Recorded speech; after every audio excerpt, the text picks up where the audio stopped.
Oh yeah, we back at it again with what was the game called? Little Lily Princess. I think the original one was A Little Lily, if I'm right. It's on the thumbnail, but I don't remember what it looks like. But yeah, originally a novel from or written in 1901, which I investigated a bit, and it has been remade like who knows how many times, and there's even like a graphic novel and everything. But I'm choosing to do the visual novel. Why? Because visual novels are sick, bro. Why not? And then the music, it's starting to grow on me, honestly. I like it. I like it. Okay, we were right here, and then yeah, let's continue. I gotta get my voice ready, cause oh my god, last time I did like 4 hours. My voice, ooh, it was destroyed. Oh my god, it was so sore the next day. I guess I'm gonna have to get used to just speaking a lot, because that's something I'm not used to at all, since normally I'm just super quiet around others. But yeah, I wonder if my mic is too loud. Let me turn it down a bit. Oh, and let me put up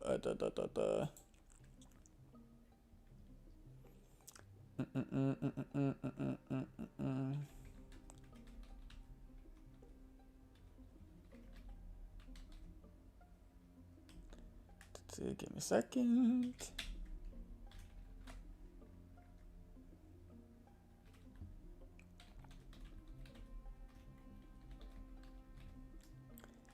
Yeah, I think I spelled everything right. Yeah. Had Sarah's father invested in any other business venture, it would have been held little attraction for the rest of the students. Diamond mines, however, captured the imagination, and the girls could not stop whispering. They knew little about the details of mining in faraway lands, but fairy tales they understood, especially with a teller such as Sarah among them. I was gonna say something, but I already forgot. Oh yeah, like another main reason I'm probably gonna do like more visual novels in the future is that I want to get better at reading out loud. Reading in my head is obviously kind of easier, but reading out loud is what I have trouble with, and also pronunciation, because I usually just slur my words all over the place. So yeah. Tell me about the part about the dogs again, Sarah Mama. Deep on the ground beyond the passage of the lamps, there were 4 doorways, each led to a different kind of treasure: copper, silver, gold, and diamond. The first was the room of copper. Copper lanterns hung from the ceiling and copper pots lined the walls, and over the floor was spread a blanket of copper coins. But the guardian of this room was a dog with copper eyes as big as saucers, and a mouth full of rough-edged copper teeth. Not everyone was quite so caught up in the wonder. It's silly. It's a silly fancy like everyone. It's a silly fancy like everything else, Sarah says. I don't believe such things as diamond mines actually exist. Well, people have to get them from somewhere. Of course they find diamonds in the earth, but one at a time, surely. Not whole mines filled with diamonds. Do you know what a diamond ring costs? Not even a big one? If there were mines full of diamonds, people would be so rich it would be ridiculous.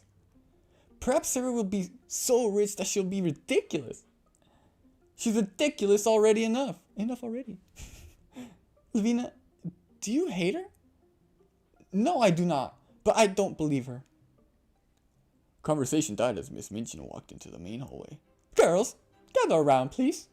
I have an announcement to make. We have some very exciting news regarding a parent of one of our pupils. Starting from today, Sarah Crew will be leading the procession whenever we leave the school grounds. You will look at her as your example. Oh shit! Olivia could only stare, her mouth agape, her eyes not quite as big as saucers. Oh, that was good already. Looks like Miss Minchin believes in the diamond mines. Oh, damn. How dare she? Lavinia clenched her fists against the fabric of her dress and forced a tight smile onto her face. She walked up to take her new place in line. It appears that I will now be walking behind you, Sarah. Oh, it wasn't my idea. Wasn't it though? She said nothing more. Oh damn. Oh yeah, and I gotta do this stuff. RMG, why?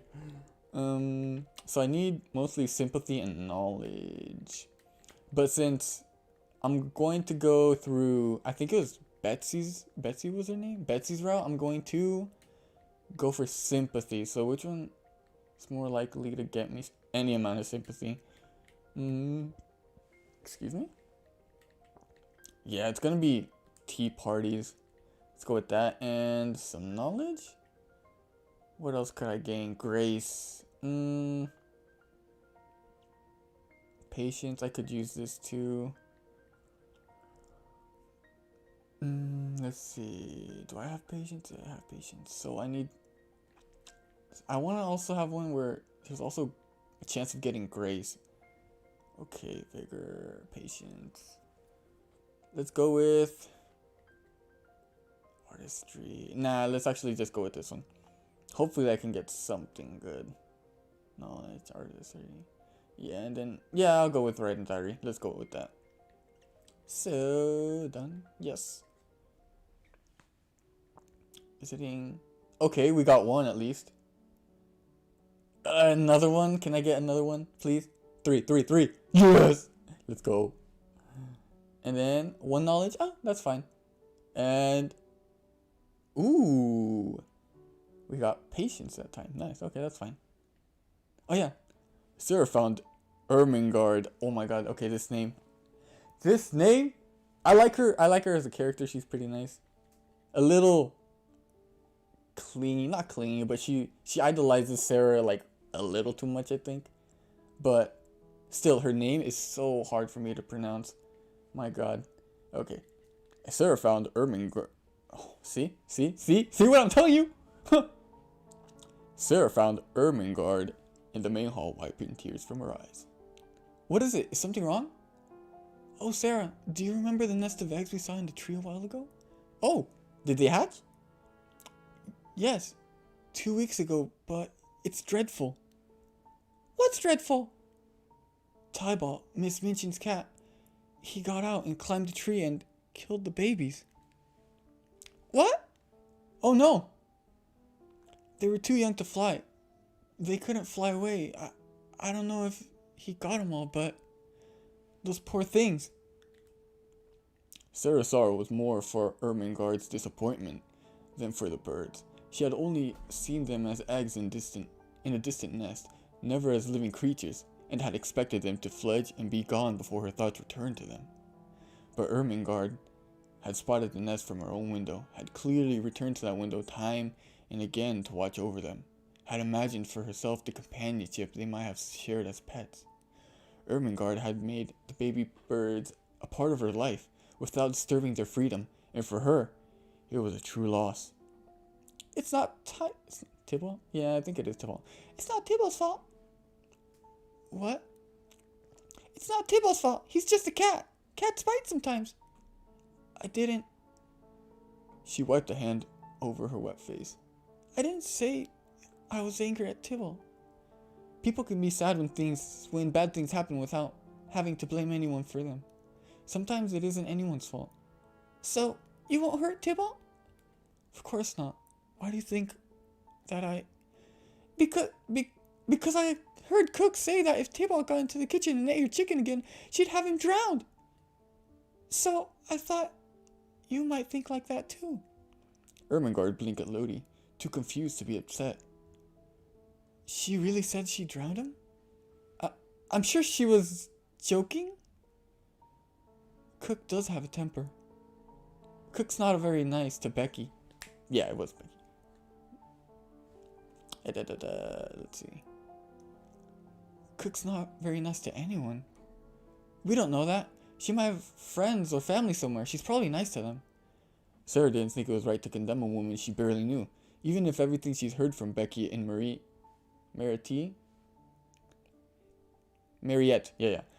was less than flattering. She's probably nice to Miss Minchin. Miss Minchin loves that cat, though. She'd be very angry if anything happened to him. There, you see, Lottie? Cook wouldn't hurt Tybalt. No one's going to hurt him. Sarah hugged Ermengarde close. I'm sorry about your birds. Why don't you both come up to my room for a while? And Sarah led her friends away, prepared to pamper them and distract them from their worries, like a perfect hostess. Oh yeah! Oh, so I need to believe for the next one? Ah, that's fine then. I seriously already completed her events? Damn. Oh, I'm gonna need a lot of belief if I want to continue with Mariette's route. But for now, Becky! Sarah sat in the chair while Mariette ran the brush over her head in slow, even strokes. It was a soothing feeling being fussed over, and Sarah enjoyed it in quiet contentment. Everything likes to be petted and brushed. Cats like it, horses like it, so of course people like it too. How sad it must be for the wild beasts, never to be brushed, never to be pampered and petted and loved. Perhaps not never. Animal mothers groom their babies, don't they? But then they grow up and are alone. Mariette? Oui, mademoiselle. When I first came to the school, I was not entirely certain that I could be happy here. I thought that I might have to always be brave. But now I have made myself to be happy. I still miss my papa dreadfully, but I have books to read and friends to play with. I have Emily and Lodi to take care of, and you to take care of me. I am very like Emily for you. Emily for you? I forgot who Emily was. Let me think. Emily. Who was Emily? I don't remember who Emily is. No, I don't remember. Oh well. I'm very like Emily for you, am I not? You dress me and tend to me. Oh, the doll. Yeah, the doll. Her Sarah's little doll. Okay. I'm very like Emily for you, am I not? You dress me and tend to me just the same. Mariette chuckled to herself and rested her fingertips on Sarah's head. A charming doll and clever little doll. It would not be polite to nod and move her head while her hair was being arranged, so Sarah could only hum a bit in her throat to agree. Emily will always be a doll, but I will not always be a little girl. Someday I hope I will not be too long. It will not be too long. Someday my schooling will be finished. Will you leave me then, when I'm not a little girl? Oh, mademoiselle, when you are not a little girl, you will be a lady.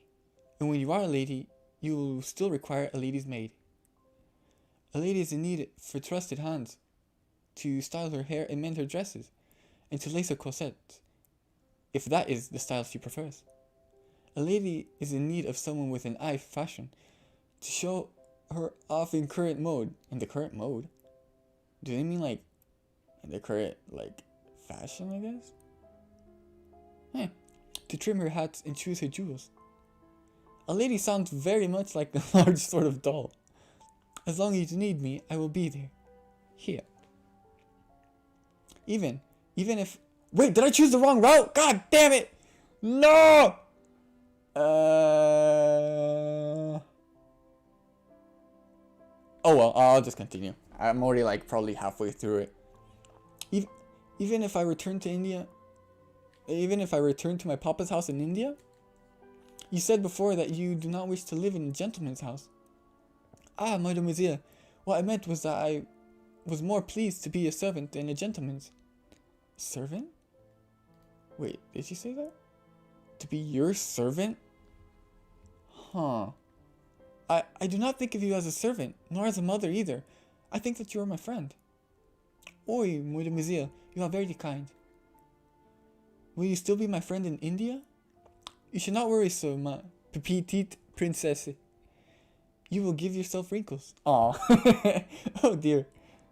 Don't laugh. That also crinkles your face. No! She taps Sarah's nose with a finger. No smiling. Still face, still face. I can't keep it when you're making me giggle. Mariette clicked her tongue disapprovingly. Perhaps I am no good then. I shall have to be more gloomy. Aw. No, you are very good. And I am the most fortunate of girls to have you with me. As long as you have need of me, I will be at your side. She set down the brush. Yeah, you see? Your hair is gleaming. Gleaming? I don't think I've probably heard that word, but it just sounds odd to me. Yes. Before Mira could turn away, Sarah reached out and touched her arm. Will you read to me again? Oui, mademoiselle. Oh, that was nice. That little motherly, wholesome relationship is really nice. Lavinia strode through the halls. Tybalt clasped to her bosom. Tybalt clasped to her bosom, crooning little songs to him and paying no attention to any fur that might be shed onto her dress. Oh, that ought to be a pain. She's been carrying that cat around all day. No way! Oh, she was the one who... I don't think she would be able to force the cat to get the birds. But if she's like praising him for doing that, that's still a dick move. Really? No way. That's why I haven't chose any of your routes. That's why you gotta be a better person if you want people to respect you. You know? God damn. Gossiping about your betters, Ermengrade. What's up, Gambito T? Gambito? Just playing a light novel. Lavinia threw her head back and laughed. Oh yeah, the cat wasn't super cute, but there he is. Tybalt stirred in her grasp, yelling faintly. She, my prince. Yes, yeah, dude, what?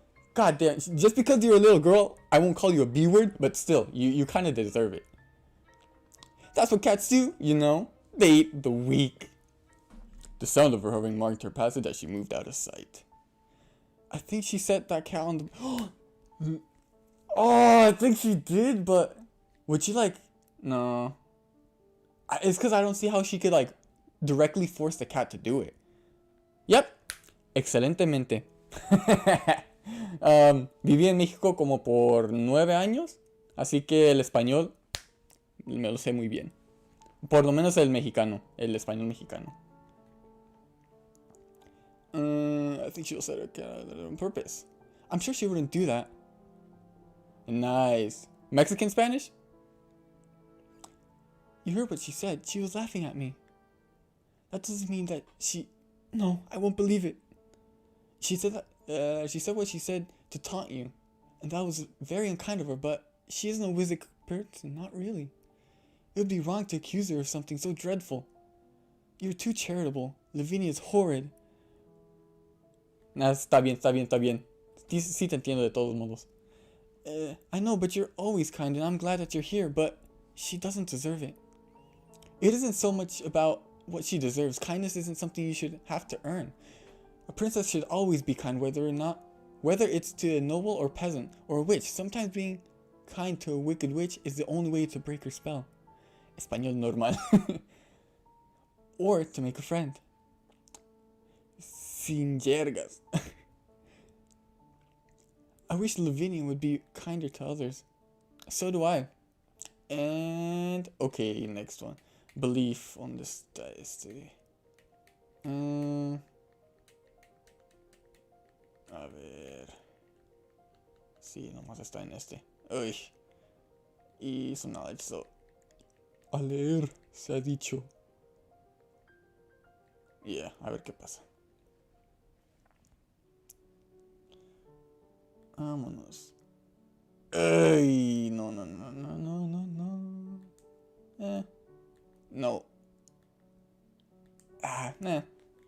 No está mal. De que se trata, pues, toman lugar en los, creo que como en 1880, 90 por ahí. Y se trata de una muchacha que va a, ella es, creo que de Francia, pero se mudó a India con su papá que trabaja ahí o que es un soldado o algo. Y ella, como ya es adolescente, fue a Inglaterra a estudiar, básicamente. A estudiar cómo ser una mujer decente o no sé. Pero sí me acuerdo que en esos tiempos que una mujer debe ser así y que chingadera y media que no. Pero que eran bien estrictos, pues. Y ahorita está en la escuela, está. Of course. This might be a foolish question, but do you know where Lavinia has gone? Is she not in her room? No. Then I don't know where she is. Perhaps she went to have a nice? She must have gone out somewhere, but she didn't tell me that she was going. I feel like in the past week she's spoken to T-Ball more than me. She's obsessed with that cat. She's even taking it into her room and to sleep with it. I'm supposed to be her best friend, and... Jessie looked down, hugging her arms around herself. Sometimes, when you're feeling sad, it's easier to talk to someone who can't talk back. Someone who'll just listen. She looked over at the doll and displayed in pride of place. Emily's a very good listener. You think Lavinia has troubles she isn't telling me about? I don't know. You know her better than I do. I would turn myself into a cat. Huh? What? Why? Parece interesante. Depende qué piensas que es interesante, porque personalmente a mí me gustan como así de acción y que te volteen la historia y que esto va a pasar y que no, resulta que esto y eso, pero esta es una historia más tranquila, pero también tiene algunos tonos ¿cómo se dice? Deprimentes, y algunas historias oscuras y tanto así. Pero sí, se siente muy personal la historia, por decir. Let's see. I'll turn myself. Y no entiendo qué pasa con esta muchacha. Como que la Vidia, la que es una bitch, la trata bien culero, pero aún así ella quiere ser su amigo y no se le despega. Y se me hace algo raro. Bueno. I'll turn myself a cat if I could. If that would make her happy. It doesn't usually go well in stories when a prince is turned into a cat. That means he's under a curse. Oh, I'm no princess. You could be, if you wanted to. Anyone can be a princess, if they're willing to work hard at it. That's only pretend. I think princesses who live in castles are kind of pretend too. Because we pretend that they're different than we are, just because of where they were born. Sí, cierto. You're a queer sort of girl sometimes, Sarah Crew. Maybe you're the one who was born different. Huh. Cool. No tengo belief. Mierda. Oh, no alcanzo para nada. Para acabarla de chingar. No. Oh well. Pues de aquí. Shit. The sound of angry voices drew Sarah into the hall. You haven't been touching my things, have you? No, miss, I didn't. Didn't you clean my room? Yes, miss. When you touched my belongings, didn't you? No, please, your pardon, miss, I didn't. Let her be. Sarah found herself feeling quite cross with Lavinia. Lavinia's moods have been mercurial for some time, but to take them out on Becky, who could not defend herself, it was too much. Of course she's been in your rooms to clean them, and she might have moved something to dust it. That's not doing anything wrong, and you've no reason to scold her. No reason? No reason if she moves my books so I can't find them, and knocks items off my tables, and puts her filthy fingers on my underclothes? The impertinence of it! As if she had any right to handle a young lady's possessions. Miss, please, I'm sorry. But Lavinia's eyes were on Sarah now. Perhaps you're the reason she can't keep her hands to herself. Don't think I haven't noticed. Noticed what? That girl's spending extra time in your rooms. What have you been teaching her in there? Hidden away? Telling stories again? What would Miss Munchin think of that? Fucking snitch. I have given Becky extra duties. It wasn't entirely a falsehood, Sarah told herself. She had requested that Becky stay and speak to her, and a request from a student was something like a duty for a servant. If you told Miss Minchin, she would wonder why you were interfering. You always have personal maid. Is every servant in the school meant to be at your beck and call? There are many things I need done, and it is none of your business. Oh, none of your concern. You think you're very special, don't you? You might have a surprise coming for you yet. Oh, she's planning something. Lavinia whirled back, passing through the door to her room, slamming it behind her with much force. Ay, no leí nada. Lavinia whirled around, passing through the door in the room and slamming the door. And slamming it behind her with much force. Whatever. Oh, miss, I didn't mean to cause... You didn't cause anything, Becky. Whatever's wrong with Lavinia, it isn't your fault. No ocupo belief. Ok, ese ya está lleno. Ahí está con eso. Please, ocupo. No. No. No. Dude, no. What? ¿3 veces? No, chingues. Las 4 no me salieron. No. What? ¿Qué? What? ¿Qué pendejadas son estas? No chinguen. Pinche juego, mamón. Let's see. Where's that girl? Where is she? Lavinia, what are you doing? Where's your little pet, Sarah? Look what she's done now. Lavinia held up prepared. ¿Y cuál es esa? Esa mecánica es algo no tan importante, pero... Oh. No es muy complicada, pero sí es más o menos importante porque las actividades que haces te dan como puntos para ciertos atributos. Y esos atributos tienes que tener una cierta cantidad para ir en las... ¿Cómo se dice? Las routes. Básicamente en hacer los eventos de los personajes. Y como en la otra semana no tuve suficiente belief, el creer o no sé cómo le dirían, para la muchacha servidora. Y pues, bueno. Lavinia held up a pair of shredded stockings. Shredded stockings? Pues no es el gato entonces. Ruined! Complete ruined! And she did this out of spite. Where's that girl? She ought to be whipped. I'll have her... You will not. What did you say? You've been letting Tybalt sleep in your rooms. He got at your stockings, not Becky. That's claw marks. And you can't blame him either, because he's just a cat. And that's what cats do. You stupid fat-faced fool. Ay. Girls. Lavinia's enraged tones had attracted extra attention. Lavinia, I'm surprised at you, shirking and carrying on like a what? Like a fishwife? What's kiss this one? What a way to behave. You ought to follow Sarah's example. Sarah is always a model student, and you could learn a great deal from her. Lavinia's head jerked as if she had been struck a blow. Oof. The ruined stocking drifted forgotten from her numb hands. Yes, Miss Minchin. Uf, órale, órale. Ahí está, vámonos.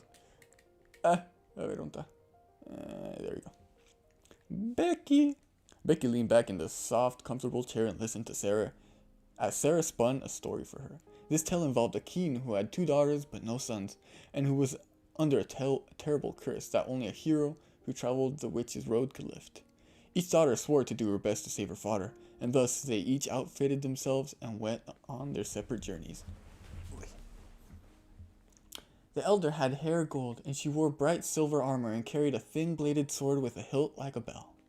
The younger had hair of midnight, and wore a dress of soft flowing blue. She had carried no weapons other than her words and her kind heart. Becky was so entranced by Sarah's voice that she forgot for minutes at a time to keep eating the slice of cake she had been handed. The elder princess chose the fiercest horse in the royal stables and galloped along the witch's road at great speed until she came to a metal bridge over the river. When the horse's hooves pounded into the metal, they made such a clang that the horse was startled and the eldest daughter was flung from her saddle. The young princess did not want to tire her favorite pony by making him carry her, so she walked down the witch's road along holding his reins. They went much more slowly, but at last they reached the bridge. Her gentle pony didn't want to touch the metal bridge, but he trusted the youngest daughter, and she soothed him and petted him, and together they crossed the river. As Sarah's story continued, the kind younger daughter encountered a monster which terrified her and required her bolder sister's approach to chase it away. Eventually, the 2 princesses learned to work together and progressed to the end of the road. And there, inside and there, inside the twisted brambles of the witch's hunt, they found their father. Was the curse broken? I was cursed, he said, but I had no sons to rule after me. I built this road myself as a test. But now the two of you have learned your strength, and I know that you can rule together. Oh. Aww. That's so cute. Becky folded her hands under her chin and let out a fond sigh. Could two princesses really rule a kingdom, miss? I don't see why not. Our queen was a prince once. Wait, really? Huh. I didn't know that. Guess it's so.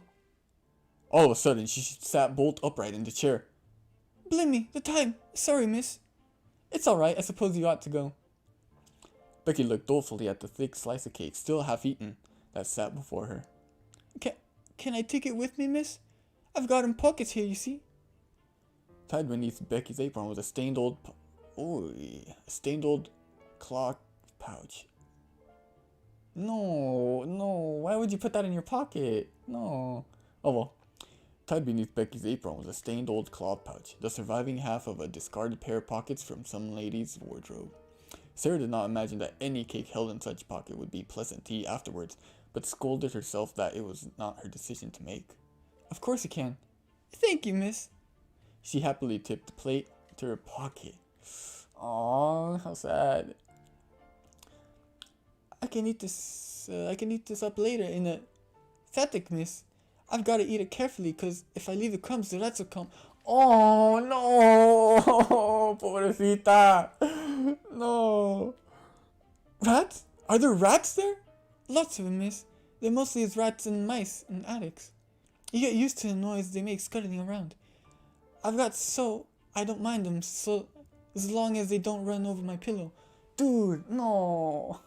Pobrecita. You can get used to anything after a bit. You have to, miss. If you're born like I was.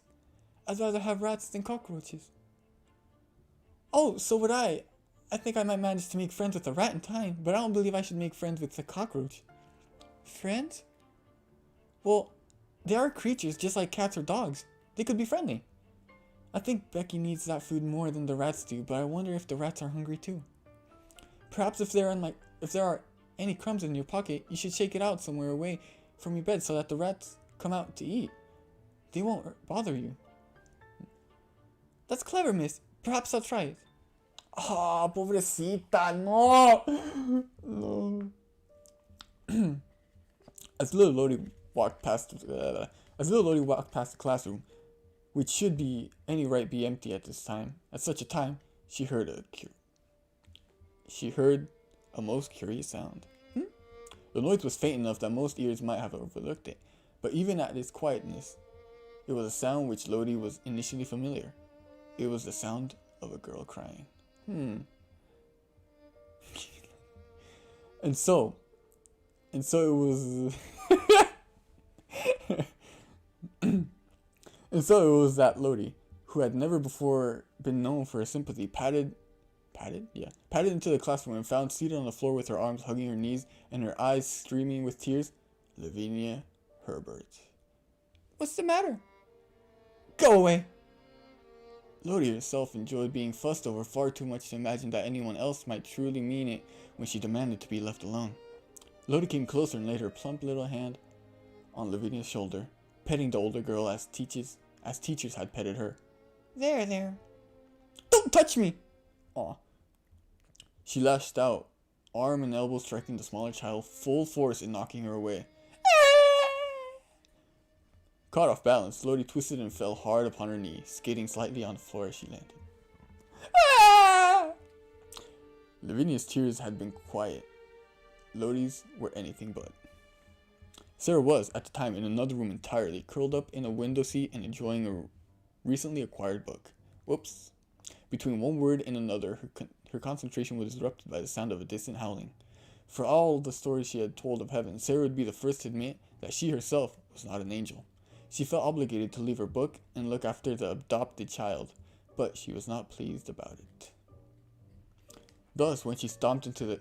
Wait, is this Sarah? Oh, está enojada. Thus, when she stomped into the classroom and found Lottie in the ground, nursing her reddened knee and Lavinia standing over her, Sarah felt quite snappish and unreasonable. Stop this minute, you crying baby. You cry baby, stop this minute. I'm not a crybaby. I'm not. You are. You nasty little spoiled thing. I should like to slap you. Oh my god. Sarah! Oh, she's mad. Sarah whirled on Lavinia, who appeared to be the root cause of the disruption of her reading, and whose face was now quite dry. Well, I should like to slap you. Immediately ashamed, she struggled to restrain herself. No way. Ah, okay, no, she did it. Okay, not least. But I don't want to slap you. No, I do want to slap you. I should like to, I should like to slap you, but I won't because we are not little gutter children. I don't know what that means. We are both old enough to know better. Ah, yes, your royal highness. We are princesses, I believe. At least one of us is. It stung more bitterly than any of them could have expected for Sarah to hear her beloved fancy mocked in such a tone. She felt the blood rush up to her face and tingled in her ears. Oh no. But she stopped herself. A princess did not fly into rages. Ooh. It's true, sometimes I do pretend I am a princess. I pretend I am a princess so that I can try and behave like one. Dear me, how grand! I hope, when you ascend to the throne, that you won't forget us. I won't. Ah! You think you're the only one who's special? You're wrong. Just you wait, Sarah Crew. You'll see. Lavinia left the room, her neck stiff, her head high. Sarah, Mama? She... Hush, hush, Lodi. It's alright, never mind. Come and sit in the window seat with me, and I'll whisper a story to you. Will you? Will you tell me about the diamond mines again? Of course. Uy, casi le di un putazo. Voy a ocupar más de eso. Vámonos pues, con eso. No. Ahí está. No. Ahí está. That's okay. No más sin. Fuck it. Oh, Mademoiselle, there's a letter for you. Ah, another letter from Papa. Does not seem so long at all since the last letter. A long wait might make me feel quite lonely and neglected, or risk him fading from my thoughts, but this is just right. I wonder if he has explored the diamond caves yet. My dear little missus. Casi, ya la sentía. My dear little missus. This letter did not seem to be written in such boyish high spirits as usual. He was not very well, and was evidently overweighted by the business connected with the diamond mines. You see, little Sarah. No le voy a decir. You see, little Sarah. Your daddy is not a businessman at all. It figures documents bother him. It does not really understand them, and all this seems so enormous. It gives me splitting headache even to consider these matters. Perhaps I am the one who should be away at school again, learning how to manage things. Ah, and if I was not feverish, I should not be awake through one half of each night, tossing about and spending the other half in troublesome dreams. If my little missus were here, I dare say she would give me some solemn good advice and put my mind at ease. What wouldn't I give to have your little arms around my neck this minute? God grant that these matters be soon resolved and grant me leave to return to England for a visit. Oh, a visit? Oh, Mariette, my papa may come for a visit. May be coming for a visit. Yeah. Are you sure, mademoiselle? It is a long way to travel. I do not wish you to be disappointed. Well, he doesn't promise that he can, but he does say that he would like to. She read a little further along. He's also asking about what I want for my birthday. Wouldn't it be lovely if my papa were here for my birthday? Uy, oh my god, I don't know how to read French.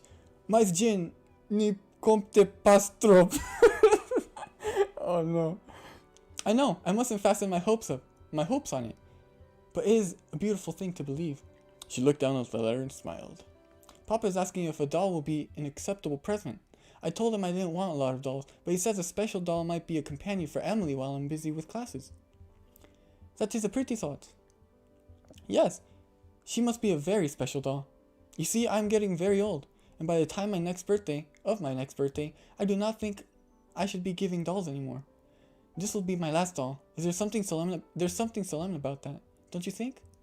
Solem. I'm pronouncing that wrong. Whoops. Of course, mademoiselle. If I could write poetry, I'm sure a poem about a last doll would be very nice. But I cannot write poetry. I've tried, and it made me laugh. It did not sound like Watts, or Coleridge, or Shakespeare at all. Perhaps when you are completely too old. Perhaps when you are completely too old for those, you will have more talent for poetry in exchange. Do you think it could work that way? I never know how it will change, even though I'm different every day. Sarah set the letter aside and knelt to address Emily. I should respect the last doll very much, but nothing could ever take your place. I hope you do not become jealous of each other and can become good friends. I'm sure they will. Let's go. Now what's next? Yes, I have enough. No! Back. There we go. Sarah picked up her doll and smiled at her. You're looking a trifle tired today, Emily.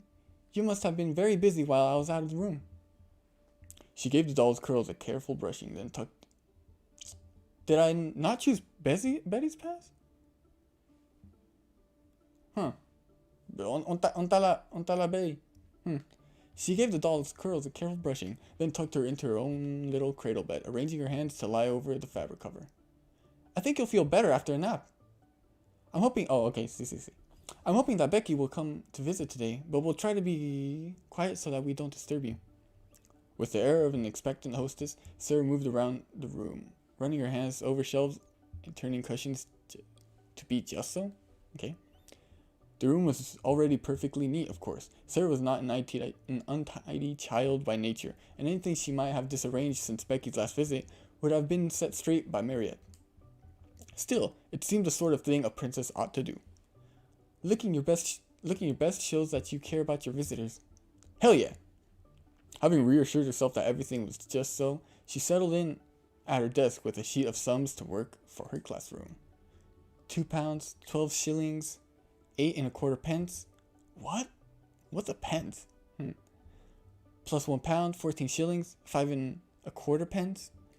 That's 2 farthings. Farthings? What? Yo no sé qué es eso. 8 5 pence makes 1 shilling and 1 penny. Maybe it's like for another word for like dimes or some other kind of coin? Addition and subtraction were simple tasks, but the complications, yeah.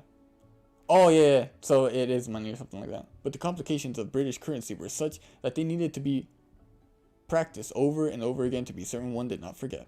Oh yeah, let's go, Becky! Becky's arrival was even more delightful than when it meant putting those repetitive worksheets away. Becky! Farthings? Ni idea. Come in, sit down. Please sit down. She lowered her voice to a conspiratorial whisper. A ver, déjalo googleo. Porque ya he googleado un chingo de cosas. Porque hay un montón de palabras como palabras en francés, French words y todo, que no tengo ni idea qué significan. A ver, farthings. Farthing. The British farthing coin, old English, with unit currency 1/4 penny. Oh. Ay, qué matemática tan. Oh, no, mira. Resulta que un farthing es un cuarto de un penny, que equivale a un 960avo de un sterling y un 48. 1/48 of a shilling. No, qué culera matemática. No, gracias. Información que no ocupo en mi mente. Adiós. Emily is resting today, so we must be calm and quiet for her sake. That's all right, miss. I'm tired today too. Aw. I made a wonderful discovery to share with you. I was out at the shops, looking in windows for things that might fit neatly into your pocket and not fall into crumbs. Ooh. With a proud smile, she produced a tray of little meat pies, sealed up tight with glazed crusts. Oh, that sounds good. Becky's eyes quite sparkled. Aw. Oh, miss. They'll be nice and filling. It's fillingness that's best. Oh no, pobrecita. Sponge cakes and an heavenly thing, but it melts away, like, if you understand, miss. This'll just stay in your stomach.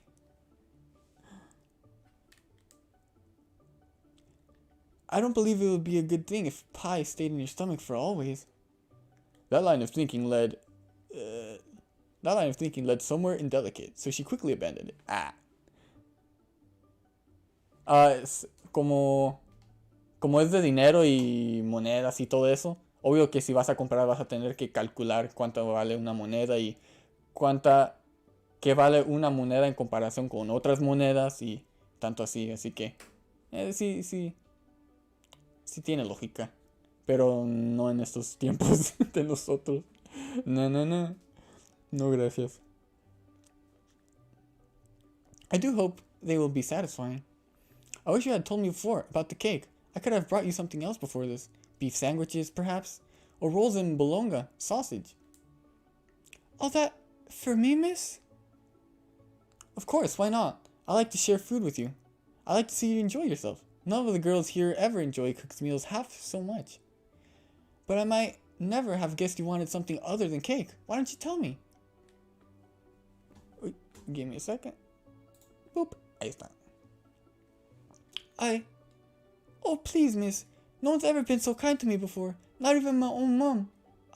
No! How could I ask you for more? How could I? Were you afraid that if you asked me for something and I said no, that I would be angry with you? Yeah, no, miss, but you've done so many nice things for me. And still, I wasn't happy that'd be sour of me, you see? You wouldn't want somebody sour. Oh, Becky, you're never sour, not one bit. But we are friends, you and I. Friends, miss? Of course we are.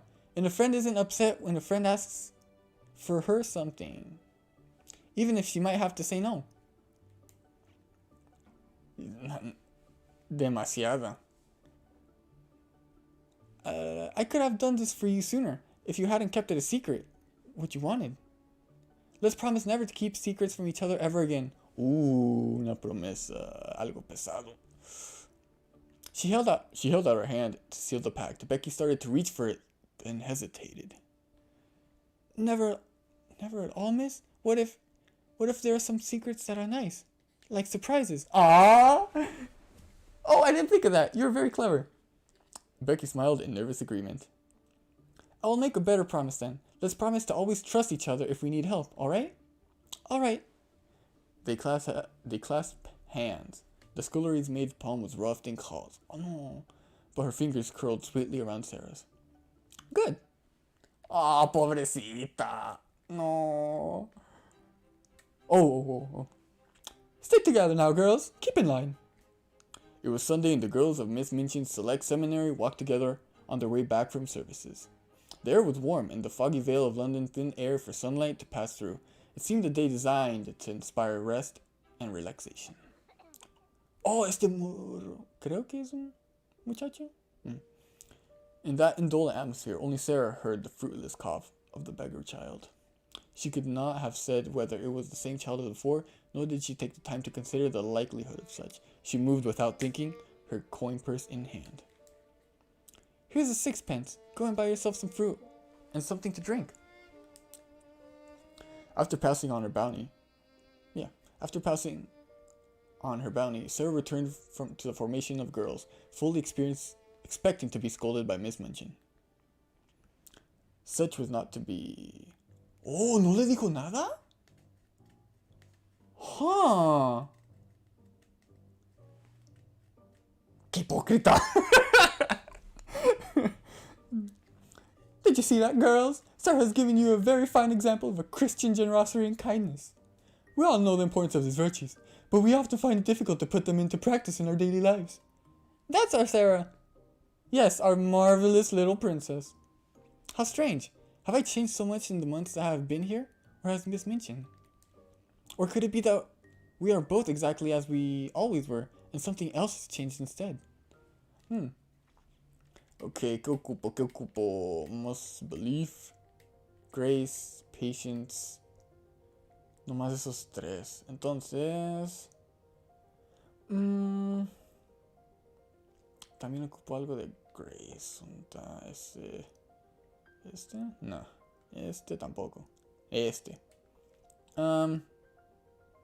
Ocupo más de esos, así que ya. That should be fine. No. Yeah. No. Ah, no.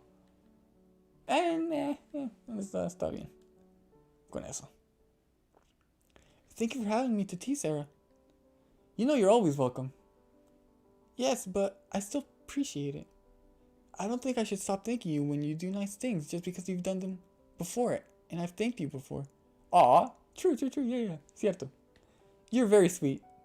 Sarah looked down at her tea. The sugar had already completely dissolved into her hot water. Its sweetness was not something that could be seen. Ermengarde, do you know why Miss Minchin treats me differently? She does? I feel that she praises me every day, whether it's for being quick to finish my lessons, or something small as having an amiable smile.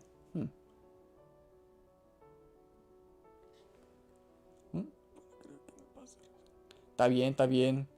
Gambito, gracias por ver. Ahí nos vemos luego. Si es que te vas. Creo que es lo que eso significa. ¿Las 3? Uy. Aquí apenas se va a hacer la 1. ¿Las 3? Ah, entonces estás como en el... ¿De dónde eres? ¿De Sudamérica? Porque yo estaba pensando que eras de España.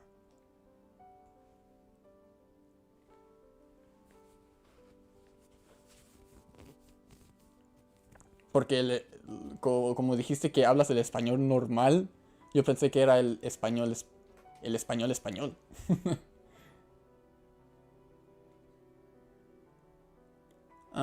Ok.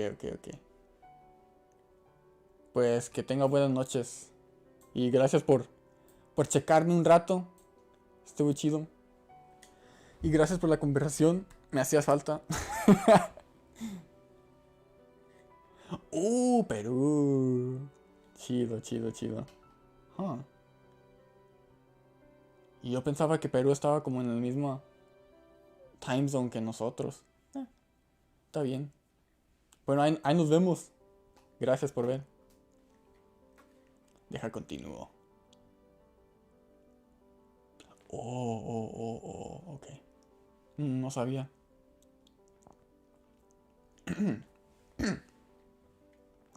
But you have a lovely smile. And you are very clever at your books, more than anyone. Everything she says is true. I believe that if you say that is so, but I don't feel that I'm any more clever or amiable than I was some months ago, and I do not think she liked me so much then.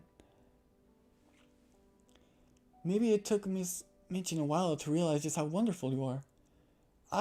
Some people aren't as quick at understanding things as you. Sarah sighed to herself and took a sip of her tea. A lot of nice accidents have happened to me. It just happens that I always liked lessons and books, and could remember things when I had learned them. It just happened that I was born with a father who was beautiful and nice and clever and could give me everything I liked. Gracias.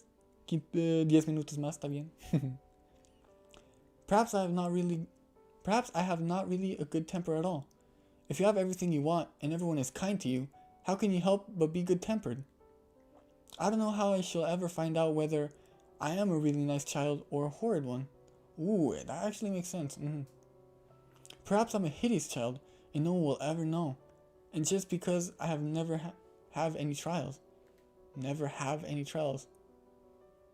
I wonder if that's just how it's written. Oh well. Lavinia has no trials and she is horrid enough. Sarah rubbed the end of her little nose reflectively, as if she thought the matter over. Well, perhaps that is because Lavinia is growing. Aren't we all growing? Lavinia is one of the eldest. I've heard that is said that age makes girls especially disagreeable, though I don't really know why. I hope that I don't have to become angry all the time, only because of growing older. Oh, I'm certain that you won't. You're a kind friend. Yeah. No! Wait. Ah, es hasta la próxima? No, en 2 semanas. And I don't want to do these. No me interesan las otras. Not really interested in the other ones for now. Should I do them though? If an expired. She's probably gonna expire at some point. Yeah, why not? Why not? Now, Lodi, hold on to my hands. Will you pick me up? Not like that. Your wrists are not strong enough. Hold my hand, like so. Now pick one foot off the ground and stretch it out behind you. I feel all wobbly. That's why I'm holding on to you.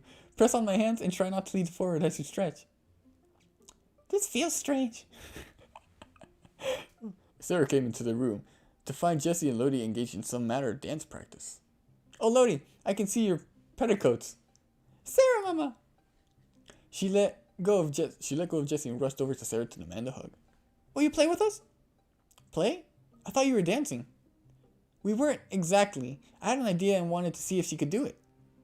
But I would be happy to dance with you, Sarah, if you would like it. Where's Lavinia? I would have expected her to be with you. Lavinia has not been herself lately. She sighed, twisting up her beautiful long hair and then letting it fall again.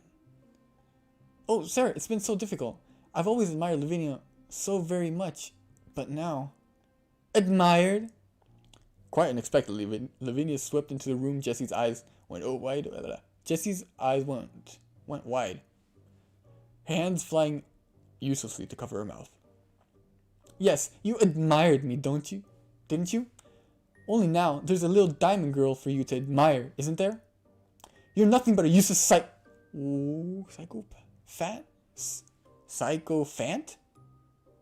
Sycophant? Sycophant? Whatever. You're nothing but a useless sycophant. Nah, sycophant. Jessie Abbott. Yes, I know what that word means. I don't, so yeah. I know a lot of things that nobody else does. Not even your precious Princess Sarah. With a whole tilt of her chin, she strode away. Jessie's eyes darted frantically back and forth, her cheeks tacking on a lick hue, and without words she crumpled the fabric of her skirt in her hands and hurried after Lavinia. Sarah, mama, what's a sycophant? A sycophant is someone who flatters an important person that they don't really like. Really? Huh. Why? I don't know. Is that it? Well, that had nothing to do with her. What the hell? Okay. I just need grace and belief. So we'll go with...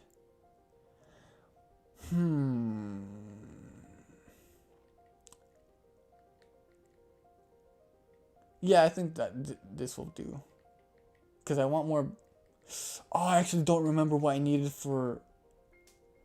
Becky's. For Becky's. Oh well. Got some belief. Yeah, there's the belief. There we go. Patience? No, I don't need that. No, I need grace. Give me grace. Give me grace. 1? Fine. Oh. I'll take that. My dear Sarah, how good it is to see you today. Ah, thank you. As you know, your birthday will be upon us in only 2 short weeks. Yes. I'm planning a grand celebration for you. We will decorate the entire schoolroom and have a little party with activities for all the students. And you will open your gifts with great ceremony. And after they have been seen and admired, you will proceed to a glittering fest. What's a glittering fest? Where I will arrange some unusual treats. Is there anything particular that you would like on your special day, Sarah? Will my papa be there? What was that? Oh, I only hoped... He had written me that he would like to be present for my birthday, and I hope that you might have had a word. I'm sorry. If Captain Crew has made such plans, he has not informed me. I was told only to have your gifts made ready for you. Oh. Now, do not lose hope, my dear. Messages travel so slowly when the ocean is involved. It is always possible that ships are in motion, even as we speak. She said something else. However, even if your father is unable to attend the festivities, I hope you will have a simply marvelous time, and write to him all about it. Yes, Miss Minchin, thank you. Well, my dear, if you have no other special request, you may wish? Oh, then you may wish to return to your friends. There is another gentleman I need to speak with. Thank you, good day. Upon leaving Miss Minchin's office, Sarah briefly crossed the path of a sharp-featured, dirty little gentleman who wore a neatly tailored suit and eyeglasses. Oi! What did you call him? Sharp-featured? Dry? Yeah, that makes sense. Good day. No. It doesn't really seem to be an important character. Good day. He nodded at her quite as if he had already knew her name and saw no need for the two of them to be introduced once again. Good day. Something about his manner seemed mildly unsettling to Sarah, but as he soon vanished into Miss Minchin's office, never to be seen again, she quite forgot all about him. Out of sight, Miss Minchin greeted her visitor. Ah, Miss Barrow. Here are the next set of bills for Miss Crew's celebrations. We have it on authority. I have it on authority that the Parisian doll is nearly complete and will be delivered next week. The strange gentleman took the papers that she handed to him and regarded them with a sniff. Huh? With a sniff? Tengo que practicar más, pero tengo que practicar leer fluidamente. Eso es lo que me hace falta. Pero, ¿qué? With a sniff? ¿Con un olfato? ¿Qué? ¿Rayos? You do not think it's a trifle extravagant for such a young girl's birthday?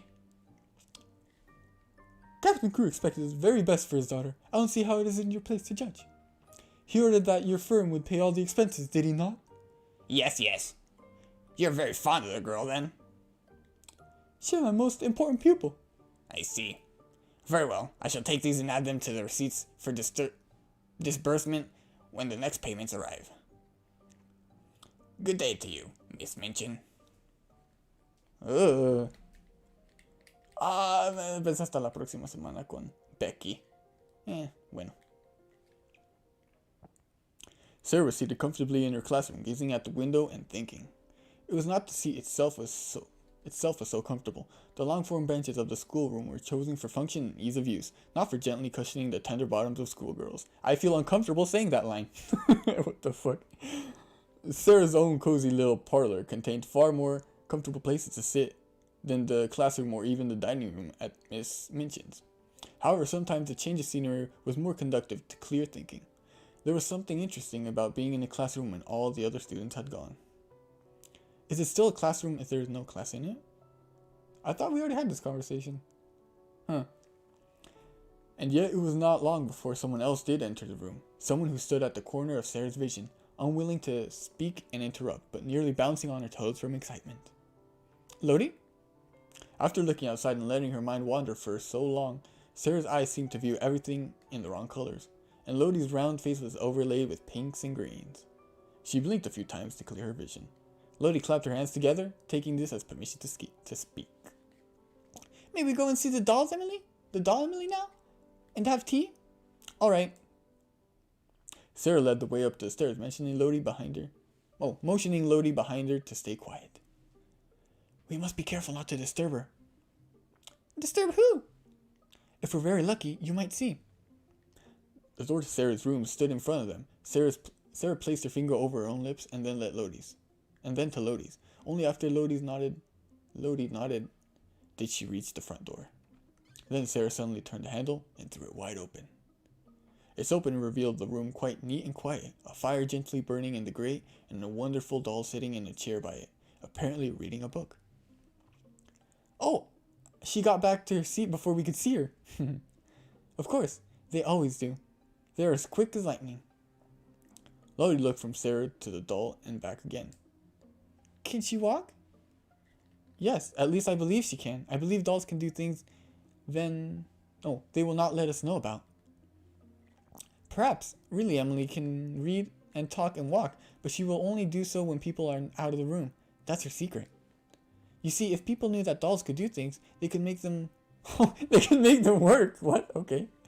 So perhaps they have promised each other to keep it a secret. If you stay in the room, Emily will just sit there and stare, But if you go out, she'll begin to read, perhaps, or go and look out of the window. Then if she heard either of us coming, she would just run back and jump into her chair and pretend she had been there all the time. Lodi's eyes were magnified enormously as she took on this bewitching new concept. It was a delightful thought. However, Lodi was one of the youngest students at Miss Minchin's seminary, and as such, had experience in being told things by older girls that might not be entirely true. Sarah, does she really walk? Do you truly believe it? I pretend that I believe she can, and that makes it seem as if it was true. So it's not true. Aw. When you suppose things, when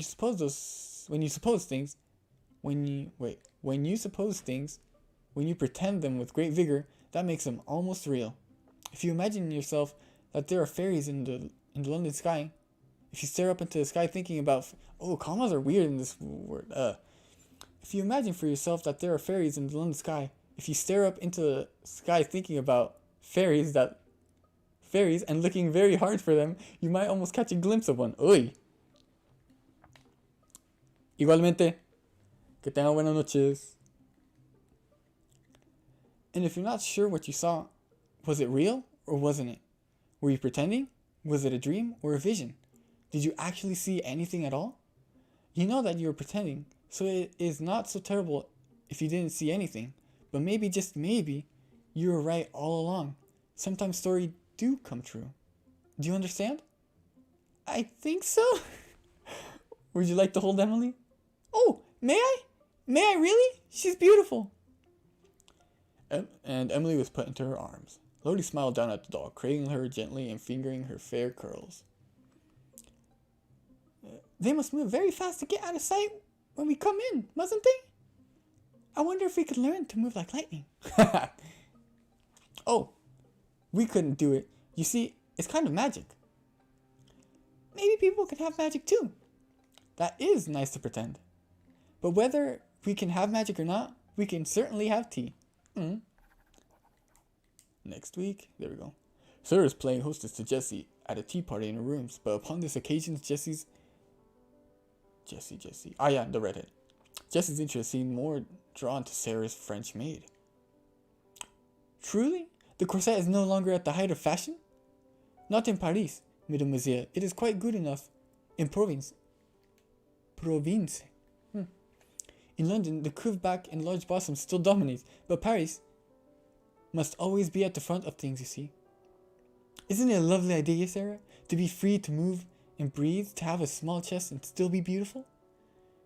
If it is beautiful in Paris, then it must be beautiful elsewhere, even if people don't see it that way. The fashions of Paris are emulated all around the world, but it does take time. Mary Antoinette devised the fashion of shepherd dresses. Shepherd dress? No. Shepherdesses? Shepherdesses? I've never heard of that. Didn't she? It was not quite so, mademoiselle. As I have heard, the queen grew tired of the stiff brocade and jewels in the court dress, and wished something more light and simple. She designed gowns of soft thin muslin with much gathering and ruffle, gowns that would be both beautiful and comfortable. That design in its own way may have led to many of the dresses young ladies such as yourselves wear now, Paris before all. I thought that the queen wasn't very popular in France anymore. There are many who hate the royalty of the past, and all that they represent, and others who still hope that the Sun King will come again. Perhaps the crown will be restored one day. I do not know. It is not for my hands to decide. As for Marie Antoinette, some mock her memory, but I have always had my own sympathy. I believe it was named in her honor. Oh, how charming! As conversation turned from Marie Antoinette to the Celtic's origins of Jessie's own name, Sarah's mind wandered into recollections of a book she had read recently. It was not entirely unrelated, for it had been a book about the French Revolution. Oh!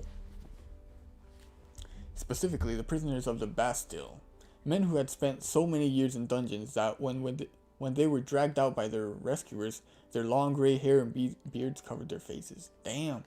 After so many years trapped underground, they had forgotten that the outside world existed at all. And to them, walking into freedom was not so much walking from a dream as entering into one. No doubt the sun, to forget that there is such a thing as stars. Oh, that's gotta suck. Those poor souls. And yet, over time, they must have learned to believe in their new world. England was very strange to me after living in India.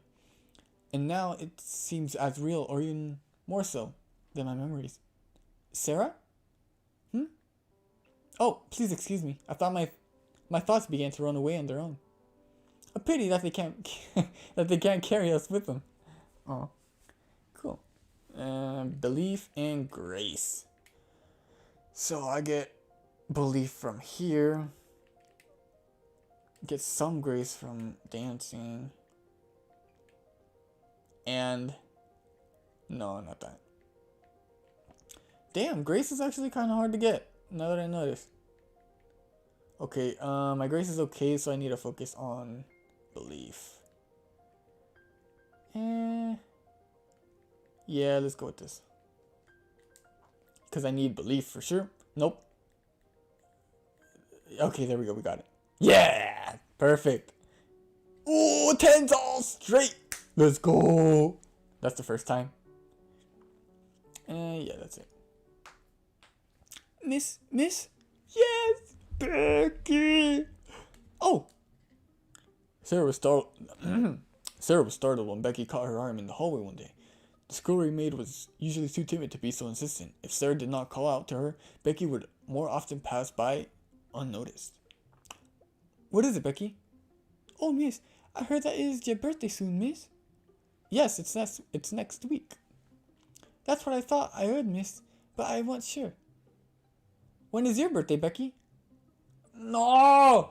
Why? That's so sad. I don't know, miss. Never had one. But you must have a birthday. Everyone does. You were born. I don't rightly remember that part, miss.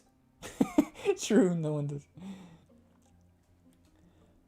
But if you don't know when you were born, how old are you now? I'm not sure of that either, miss.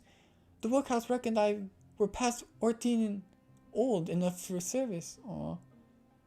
She doesn't look over 14. Mary had said she thought Becky was older than she appeared. Poor Becky, to have never had a birthday. Well then, if you have no birthday on your own, you should share it. Oh, can you? No, she can't be at the party and everything. Everyone, well, the adults will get mad at least. Well then, if you have no birthday of your own, you shall share it with mine. Shall share it, shall share it, shall share it. Ooh, whatever. Miss?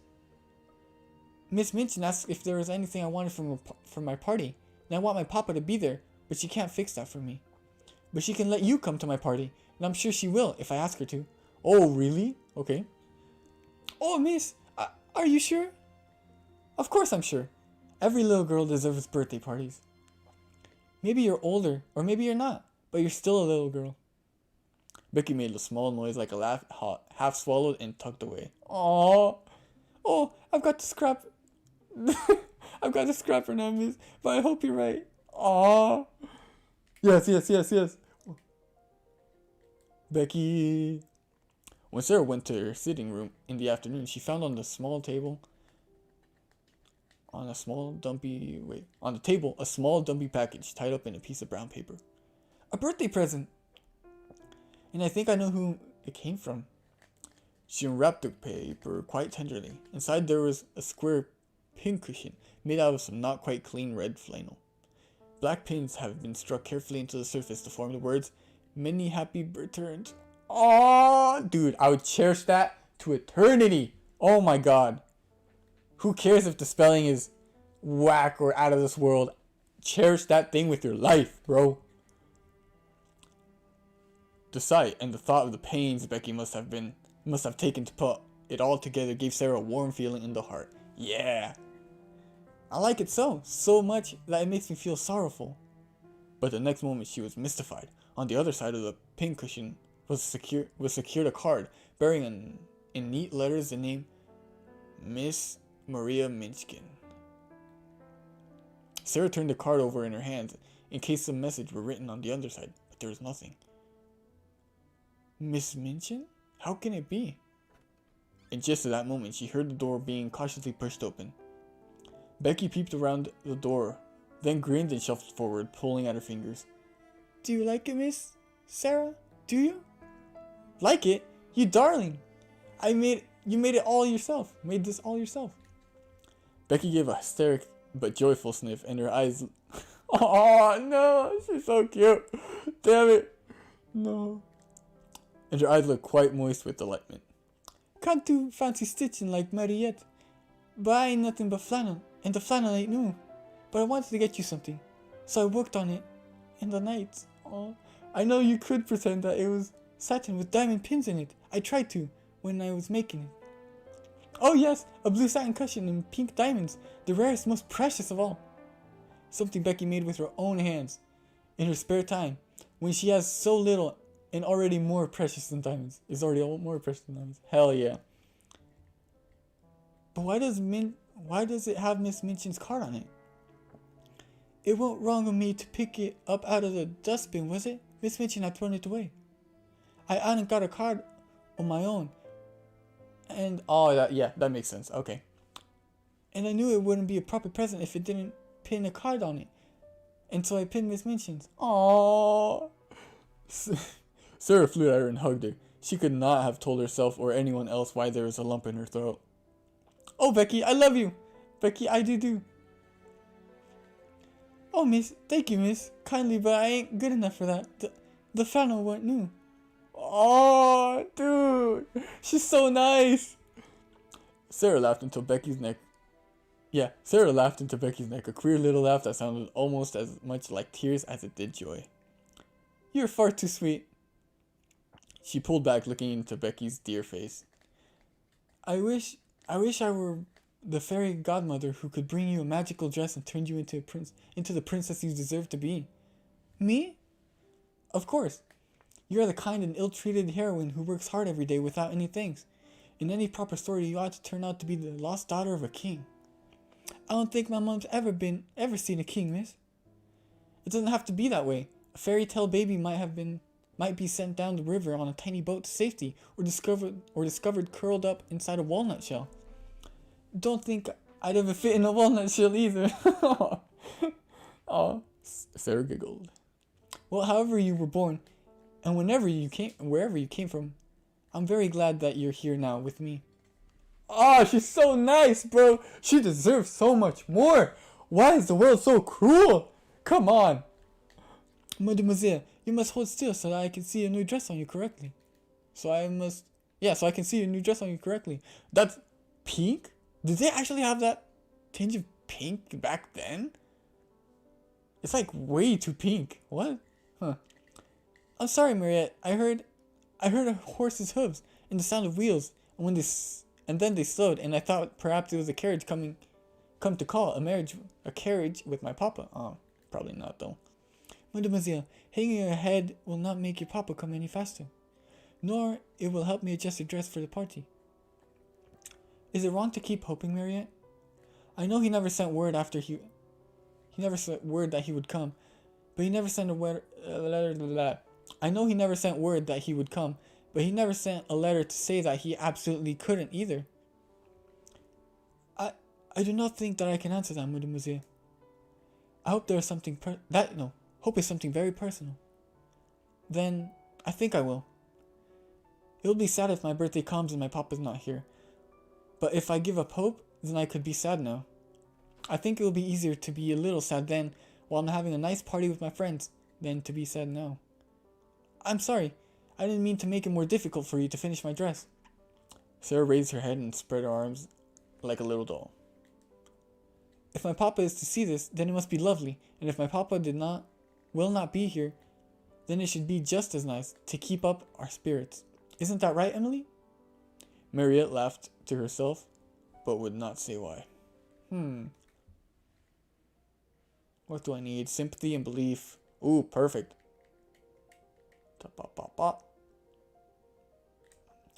I need to get 2 hearts on one of them at least. There we go. Thank you. And perfect. 100. 100 again. Let's go. Wait. 1, 2, 3, 4, 5, 6, 7, 8. 80. Not 100. 80. It was, at last, the day of Sarah's birthday party. There had been no further word from her papa, but at this moment, Sarah was too carried away with anticipation to feel disappointment. Oh, Miss Minchin, may I not go into the classroom yet? Everyone is already waiting. Is already there waiting. Not until the preparations are complete, my dear. This is not an ordinary occasion. I do not desire that it should be treated as one.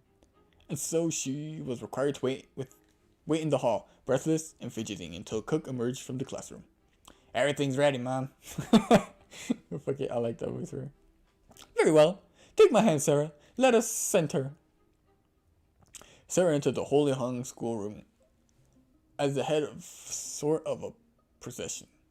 First there was Miss Minchin in the grand silk dress, and Sarah herself guided by her hand. Excuse me? A manservant followed, carrying the box containing the last doll. Cook carried the second box, and Becky brought up the rear, carrying a third box and wearing a clean apron and a new cap. Let's go! They gave her new clothes! Yes! All the students in... Wait, give me a second. My mic's kind of weird. Little strange. Wait, sorry for all the weird noises. All the students in their seats stared at this little parade, the older girls touching each other's elbows and nodding, the youngest squirming with excitement. Faced with so many eyes, Sarah felt herself unaccountably shy. Not since her first introduction at Miss Minchin's select seminary had she been quite so much the center of all attention. Silence, young ladies! The room itself was not quite transformed, but certainly made far more festive. The desk had been pushed away, and the long-form benches covered over with red cloth. A large table had been set in pride of place, its surface scattered with flower petals. It was here that Miss Minchin directed her entourage? I don't know what that is. James, place that box upon the table and remove the lid. Emma, put yours upon the chair. Becky! What the fuck? Whoa. Calm down. Becky had quite forgotten herself in the excitement. Aw. Hey, I thought you guys gave her a new apron. I can see it stain on the top left. What's that shit? I'ma sue you, lady. Give her nice clothes. Becky had quite forgotten herself in her excitement and was exchanging grins with Lodi when that disapproving voice nearly startled her into the dropping box. Yes, Mom. She bobbed a shaky little courtesy of apology, but with the box still in her arms, the positioning was quite awkward. Oh God, she was trying to... Shut the hell up. Both tittered at once, and then looked at each other in startlement for falling so easily into their lost rapport. It is not your place to look at the young ladies. What? What? She's a guest. What the hell are you talking about? You forget yourself. Put your box down. Yes. You may leave us. What? No. No. She waved her hand and the servants began to walk away. If you please, Miss Minchin, mayn't Becky stay? Becky! I don't get the tone that's... Becky?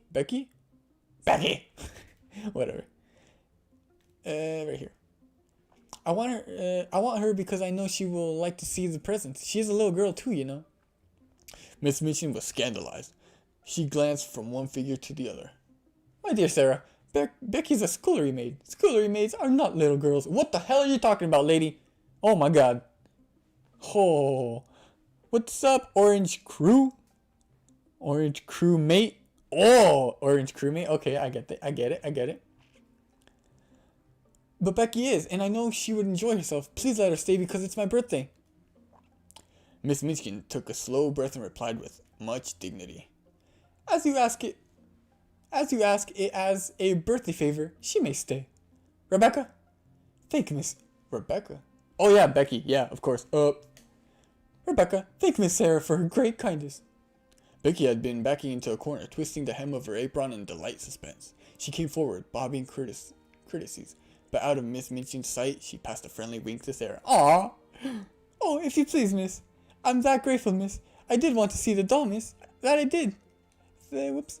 Thank you, miss, and thank you, ma'am, for the liberty. Go and stand there. Go and stand there, okay. Not too near the... What? Oh my god, you're still treating her like shit? You're a piece of crap, lady. Becky went to her place grinning. She did not even mind when Miss Minnie cleared her throat ominously and spoke again. Now, young ladies, I have a few words to say to you. She's going to make a speech. Oh, she's going to make a speech. I wish it was over. Oh shit. You're aware, young ladies, that today is dear Sarah's birthday. Dear Sarah. Aw.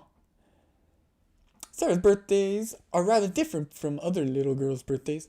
When she is older, she will be heiress to a large fortune, which will be her duty to spend in an meritorious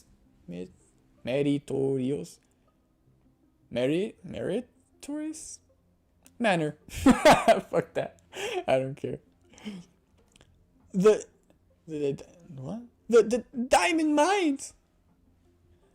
When her dear papa, Captain Crew, brought her from India and gave her into my care, she said to me in a jesting way, "I'm afraid that she will be very rich, Miss Minchin."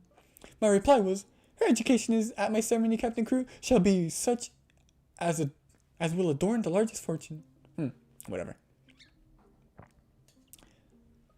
I wish she would stop saying that. Honestly, I would be embarrassed as fuck it too.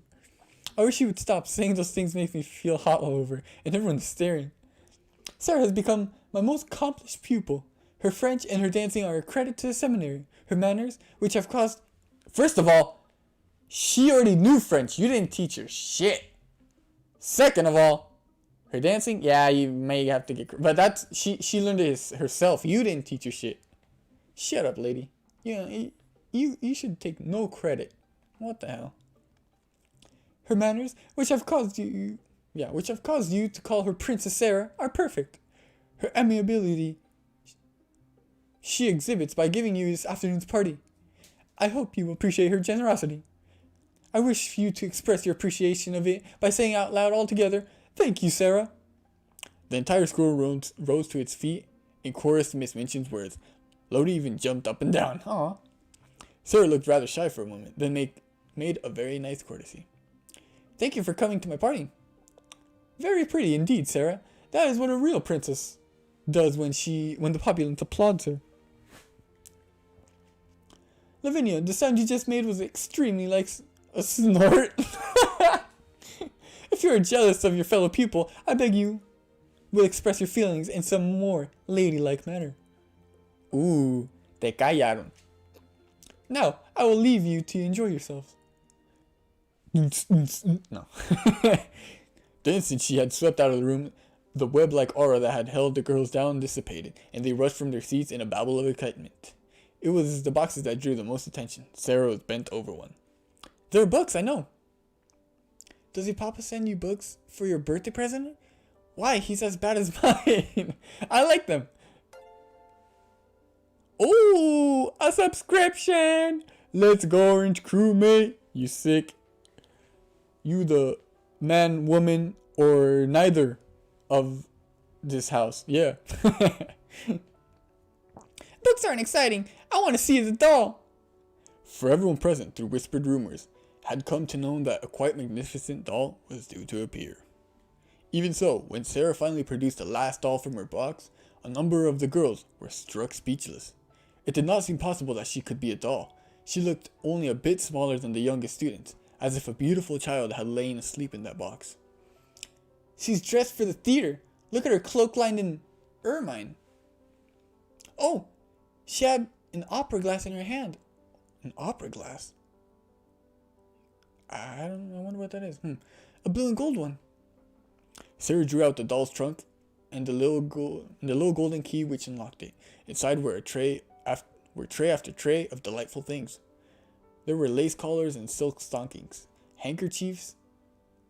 There was a jewel case containing a necklace and a tiara which looked quite as if they were made of real diamonds. Sarah picked up a black velvet hat to perch on the last doll's curls. "Suppose she understands human talk and feels proud of being admired."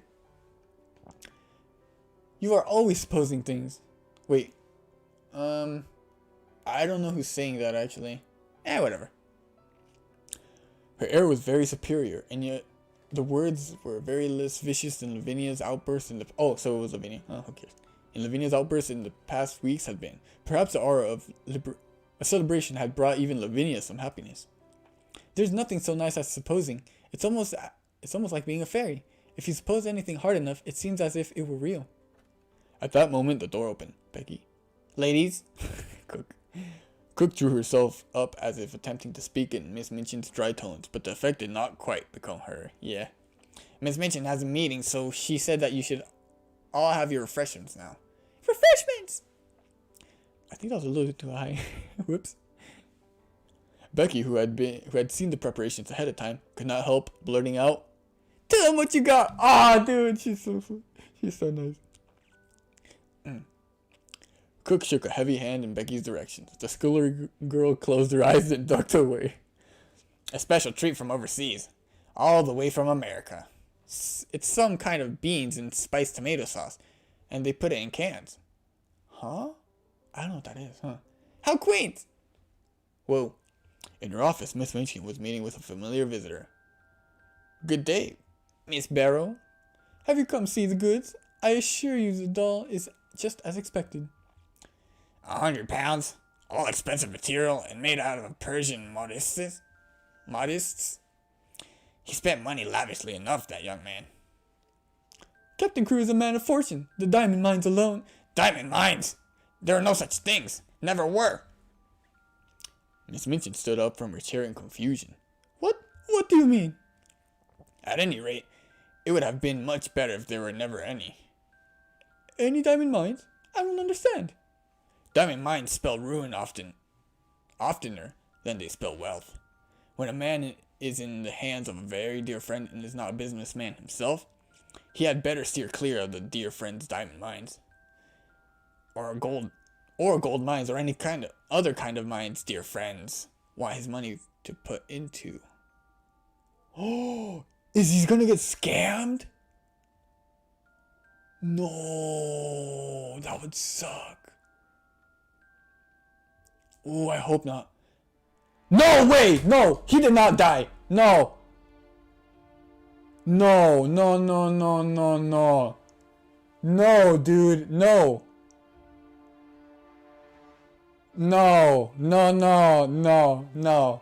He can't leave his daughter like that, bro. No way. No. Dude, what? No way. Why am I still saying the same shit? But I just can't believe it. No. Dude, no, that would destroy Sarah. Fuck, really? Oh my god. You're kidding. Fuck. Oh, well. The late Captain Crew. The late Captain Crew? You don't come to tell me that Captain Crew is... He's dead, ma'am. Died of a jungle fever and business troubles combined. The jungle fever might not have killed him if he had not driven mad by the business troubles. And the troubles might have not put an end to him if the fever had not assisted. Captain Crew is dead. Miss Minchin dropped into her chair again. What were his business troubles? Diamond mines and dear friends. And ruin. Ruin? That young man had too much money and spent it too freely. The dear friend was mad on the subject of diamond mine. He put all his money into it. No way. So he got... No way, dude. What? When the dear friend ran away, Captain Crew was already stricken with fever. Yeah. When the news came. The shock was too much for him. He died deliriously, raving about his little girl, and left her not a penny. He left nothing! No fucking way, dude. Dude, come on. No. Do you mean to tell me that the child is a beggar?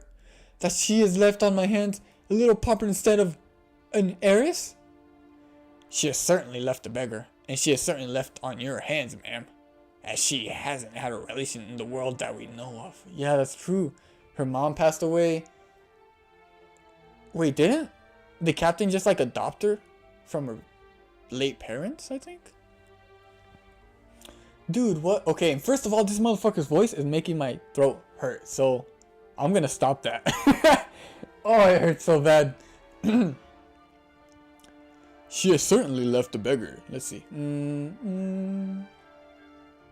High voice? Nah, he seems more like a... It's because I like the voice I was doing, but it just hurts. She has certainly left a beggar, and she has certainly left on your hands, ma'am. She has...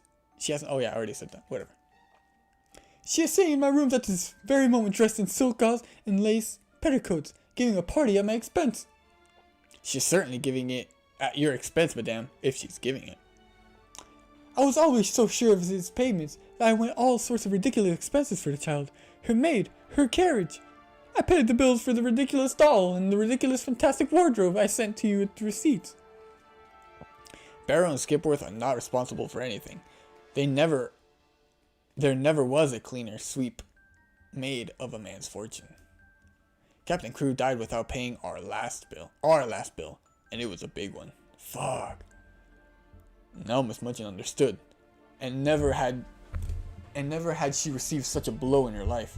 She felt as if she had been outraged and robbed, and that Captain Crew and Sarah and Miss Barrow were equally to blame. Excuse me? Oh, I need something to drink. Give me a second. Let me turn off the mic so you won't hear weird noises.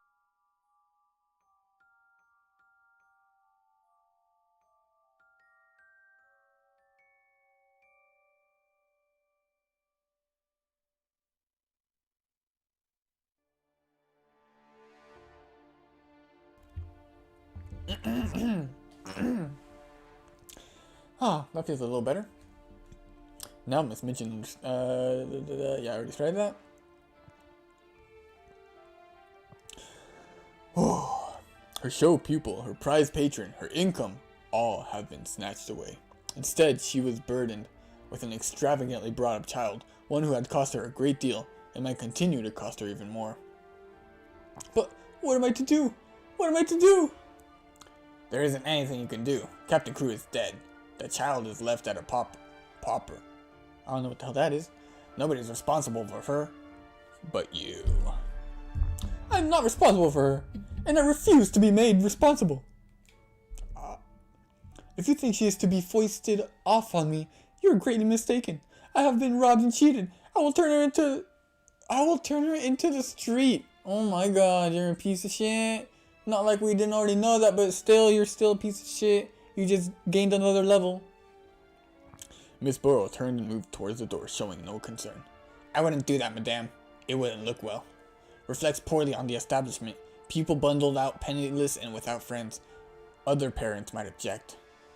You and I are people of business, madame. We can be sensible about these matters. Better to keep her and make use of her. She's a clever child, I believe. You can get a good deal out of her as she grows older. What the fuck do you mean by deal, bro? What the fuck do you mean?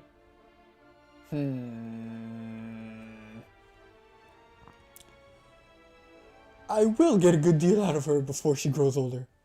I'm sure you will, madame. I'm sure you will. He gave a little sinister smile. Okay, so there's also the possibility that he's just bullshitting. And she's controlling or manipulating her into treating the little girl wrong. But why is the question? Unless that guy has something against Captain Crew. I wonder. Okay. Whatever. We'll have to read more. Oh, he gave a little sinister smile and departed. For moments, Maria Minskin was incapable of doing anything but standing and staring at the closed door. During the past months, the story of the diamond mines had suggested all sorts of possibilities to her. Even proprietors of seminaries might make fortunes in stock with the aid of owners of mines. And now, instead of looking forward to gains, she was left to look back upon losses. Such money as she herself had advanced, not lost, and could not be regained. Instead of a jewel of a pupil, she had only a friendless, beggared little girl. The Princess Sarah indeed. The child had been pampered as if she was a queen.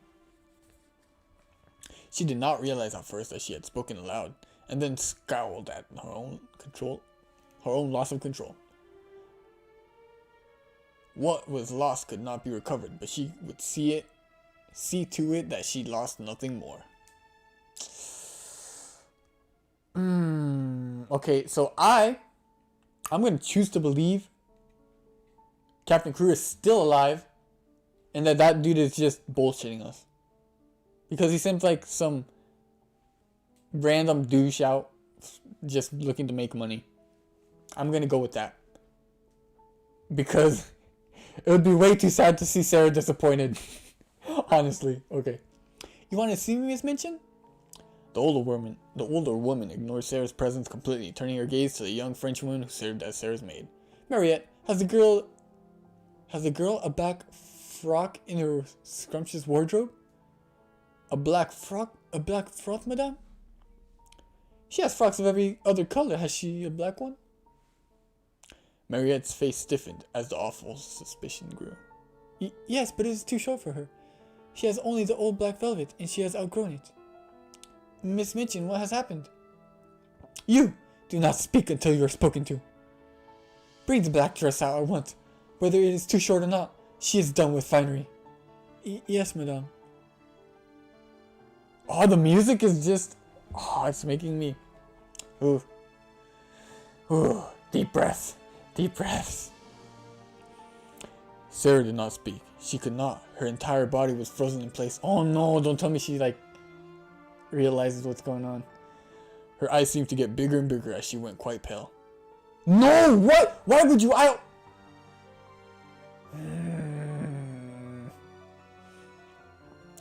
Captain Crew is dead. He has died without a penny. This spoiled pamper fanciful child has left a pomper on my hand. I know what the fuck that is.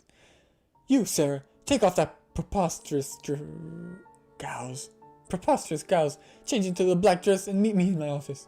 And you, Mariette, you were employed on the authority of Captain Crew, and your wages were his responsibility, not mine. As he has left us with nothing, there is nothing left for you. Your employment is hereby terminated. Remove yourself from the establishment at once. Oh my god. Mariette walked heavily down the stairs. A bevy of frightened, confused faces looked upon her. The students of the party which had been so suddenly called to a halt.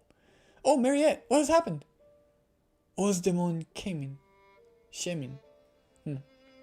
What? I don't understand. Sarah's papa is dead, and he has nothing. And she has nothing. I have nothing. What? Nothing? It is all over. I'm leaving. Was she mad? The girls who remained were too shocked to prevent Mariette's angry exit. Yeah, she was mad. Okay. Sarah, Mama. I can't believe it. There must be a mistake. I will speak to Miss Minchin at once. Lavinia. Get out of my way, you clod. Lavinia shoved the other girls aside. Ermengarde could not find the will to resist her. It was all too terrible and too certainly true. What will happen now? Will Miss Minchin make her leave too? Becky Liv could no longer hold her. She fell into a heap on the floor, her handkerchief sliding loose, and sobbed as if her heart would break. No way, dude. Don't make her cry. It's exactly like the ones in the stories. Them poor princess ones that were drove into the world. What? Black screen? No, dude, don't. No, dude, that look is too... Bro, no. Those soulless eyes make me way too sad, bro. Wow, fuck it. When Sarah Crew came into Miss Minchin's office an hour later, her face was white and her eyes had darkened rings around them. She did not look in the least like the rose-colored butterfly child who had flown from one treasure to another in the decorated schoolroom. Without Mariette's aid, she had to put on the cast-aside black velvet frock.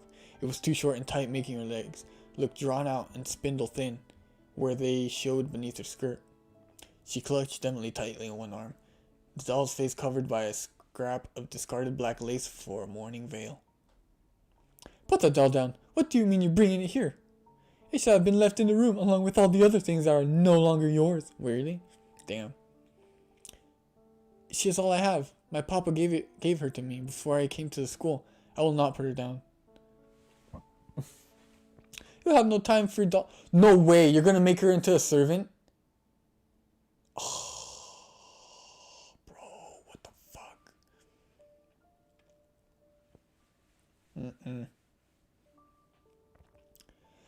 You have no time for dolls in the future. Everything will be different now. Do you quite understand matters? Yes, my papa is dead and he left me no money. I'm quite poor.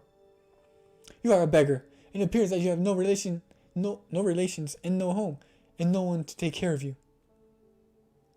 What are you staring at? Are you so stupid that you can't understand? I tell you that you are quite alone in the world unless I choose to keep you here out of charity. I understand. That ridiculous French doll and all her nonsensical, extravagant things. I actually paid the bill for her. The last doll. Last doll indeed. And she is mine, not yours. Everything you owe is mine. Please take it away from me then. I do not want it. Ooh. Don't put on airs with me. You're not a princess any longer. You will keep only oldest and plainest. Your own oldest and plainest clothes. The rest will be sold. You're like Becky. You must work for your living. What can I do? You can do anything you are told. Yeah. If you make yourself useful, I may let you stay here. You will run errands and help in the kitchen as well as in the schoolroom. If you don't please me, you will be sent away. Remember that. I won't forget. Come with me. No way, dude. God damn it, dude. It might have been pretty obvious from the beginning, but I'm guessing this is a tragedy. As in, the kind of story, like comedy, tragedy, drama, whatever. I'm pretty sure this is a tragedy. Will it have a happy ending, though? I have no fucking idea, though. I hope not, dude. Please, no. Whatever. Let's continue. My throat is hurting, though. I'll probably cut it out like at 2 hours or somewhere around there. Yeah. I'll do that. Miss Minchin led Sarah along the hall past her own beautiful, comfortable room, stopping at a narrow staircase leading upwards. Your rooms will be given to another boarder. You are to sleep in the attic next to Becky. Sarah stood still just for a moment looking at her. Without a word, she turned to the stairs. Stop! Don't you intend to thank me? What for? For my kindness to you. My kindness in giving you a home. Sarah made 2 or 3 steps toward her. Her thin little chest caved up and down. You are not kind. You are not kind. And it is not a home. Oh, get burned, bitch. Before Miss Minchin could stop her, she turned and ran up the narrow stairs. Ooh, new scene. Okay. Is this where Becky's been sleeping? Okay, thankfully, I was thinking Becky was sleeping on the floor, honestly. Like, seeing how fucking lady treats her, I was legit thinking she was sleeping on the floors. But at least she's got a bed. Which, if there's like rats crawling on your pillow every once in a while, is not very good. But I guess it's better than the floor. Oh, well. When she reached out to go open it, her heart gave a dreary little thump. It was another world. The room had a slanting roof. It was whitewashed, but the whitewash was dingy and had fallen off in pieces. There was a rusty grate and old iron bedstead, and the hard bed covered with a faded coverlet. Some pieces of furniture were too worn out to be used downstairs were stored here, out of sight. Instead of the dull illumination from the skylight in the roof, there stood an old battered red footstool. Yeah, I see it. Sarah went to it and sat down. She seldom cried. She did not cry now. Wow, dude, holy crap. What kind of emotional fortitude do you have to not cry right now? Holy crap. He laid Emily across her knees and stared at her impassive doll face. I wish she could talk. If she could speak. But Emily did not make a sound, and neither did Sarah. Sarah sat in silence for some time until there came a low tap on the door, such a low, humble tone that she did not even hear it. Her attention was not roused until the door was timidly pushed aside and a poor teared, smeared face peeped around it. No, Becky, don't cry. Oh, miss, would you allow me just to come in? Sarah lifted her head and looked at her. She tried to begin a smile, and somehow she could not. Faced with the loving mournfulness of Becky's streamy eyes, her own at last began to water. No! Oh, Becky. She held out her hand. Becky ran to her, clasping it tightly. I told you, didn't I, that we were just the same? Just two little girls? You see how true it is? There's no difference between us now. I'm not a princess anymore. Becky knelt beside her, hugging Sarah's hand to her chest. Yes, miss. Yes, you are. Yes, miss, you are. Whatever happens to you, whatsoever, you'd be a princess all the same. And nothing couldn't make you nothing different. Bro. No.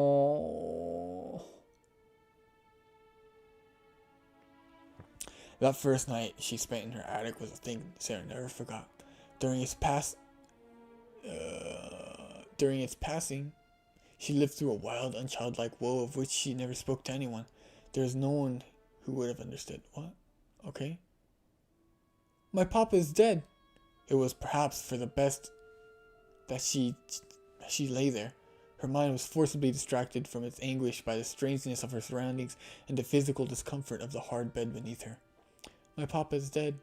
She turned over and over again in search of rest, while all around her pressed a darkness more intense than any she had ever known, and wind howled among the chimneys like a living thing.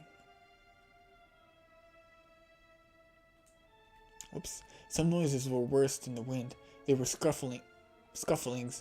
Yeah. They were scufflings and scratchings and weak squeakings in the walls and behind the skirting boards. Sarah knew what they meant because Becky had described them. Rats. Once or twice, she had even heard sharp tiptoed. What am I saying? Tiptoed? I don't know. Once or twice she had heard sharp-toed feet scurrying across the floor in her attic room and startled up from her bed. But there was nowhere for her to go and nothing for her to do but lay her small form down again and cover her head with bedcloths. Sleep, what she had of it, only came in those moments where exhaustion overwhelmed confusion and despair. Sarah could only sleep for a few minutes at a time before her awareness forcibly resurfaced. Papa. In the morning, her already pale face had been haggard by the night of torment. She passed through the hallway where the students slept. The door to her rooms stood slightly ajar, enough for Sarah to see that everything had been changed. Her ornaments and luxuries had been removed, and a bed had been placed in a corner to transform it into a new pupil's bedroom. Her presence had been completely wiped. When she went down for the morning meal, she saw that her seat at Miss Minchin's side was now occupied by Lavinia, who refused to meet her eyes. You ought to have been down earlier, Sarah, if you wanted any breakfast. No way, bro. Come on. You're not a student here, but an employee. You have duties. You must begin as soon as you are to go on. Take a seat with the younger children and see that they keep quiet and do not waste their food. Yes, Miss Minchin. I must do the best that I can. I must not talk back. That is all I have. Fuck. What?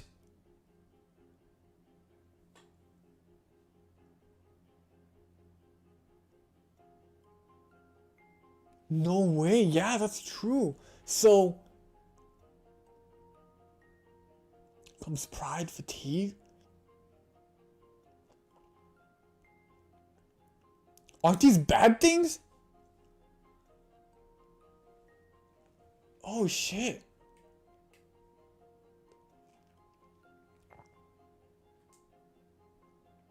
Do I want them though?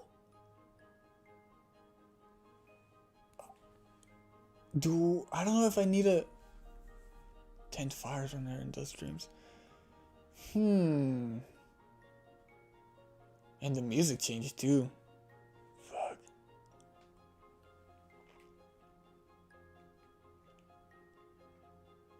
Okay, so for now, I don't know if I actually need these. I mean, as in, if I need to try to keep my points to a minimum or a maximum, I'm not really sure. Cause like, chill, obviously, that signifies freezing or being cold. Hopefully not freezing to death, but that's something negative. So you want to try to avoid that. But I don't know if you want them or not. Hunger, bro. God damn. Oh. Let's try icon help. Well, obviously it just shows me that. Let's try to keep it balanced. One of each. Hopefully they don't raise too much. Aw, damn. Now she's sad there.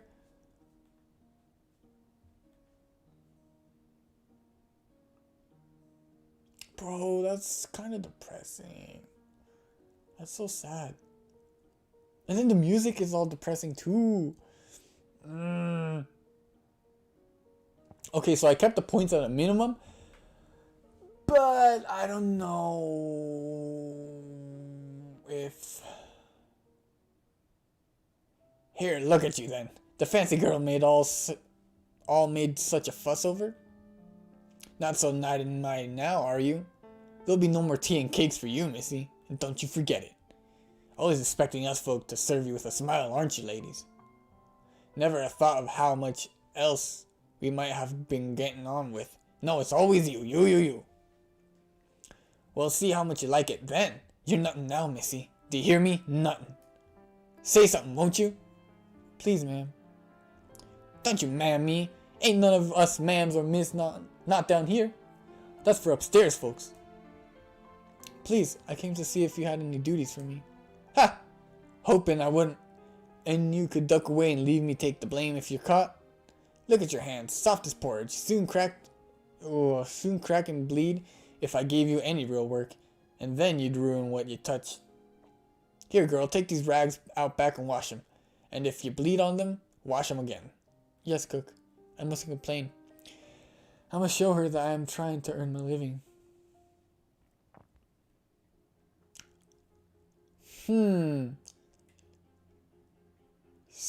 Oh, route lock. Okay. So, I guess that's how this game works. I'm able to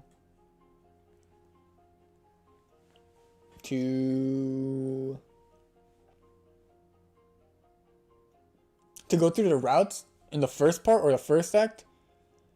But if I don't complete them, I can't play on the second one. That makes sense. But I thought Marriott like completely left. And then another thing to note is that none of them have like conditions. They're not asking you for like pride or fatigue or anything. They're just not there. Which makes me assume that these attributes on the left are bad. Yeah. So I'll go with that. That's how I'll think of things. Then, Ermengarde. Let's go. I'm curious to marry Annette. But I have to talk to Becky, for sure. The hard bid. Oh, it's already. No, not yet. Let's go. The hard bed would never be a comfortable place to sleep, but after struggling through her unaccustomed labors day after day, Sarah could not help but collapse into exhaustion. Sometimes when she awoke, she would not at first remember where she was or what had happened. It would be as if she had been snatched from her old room and trapped into a cold, gray prison. Memory, when it first resurfaced, brought no relief. The prison was the world. There was no escape. That morning, Sarah was roused from her slumberness by the squeak of hinges. Someone was entering her room. Okay, so that makes sense. So, wait, what? So are they together in one room, or I don't know.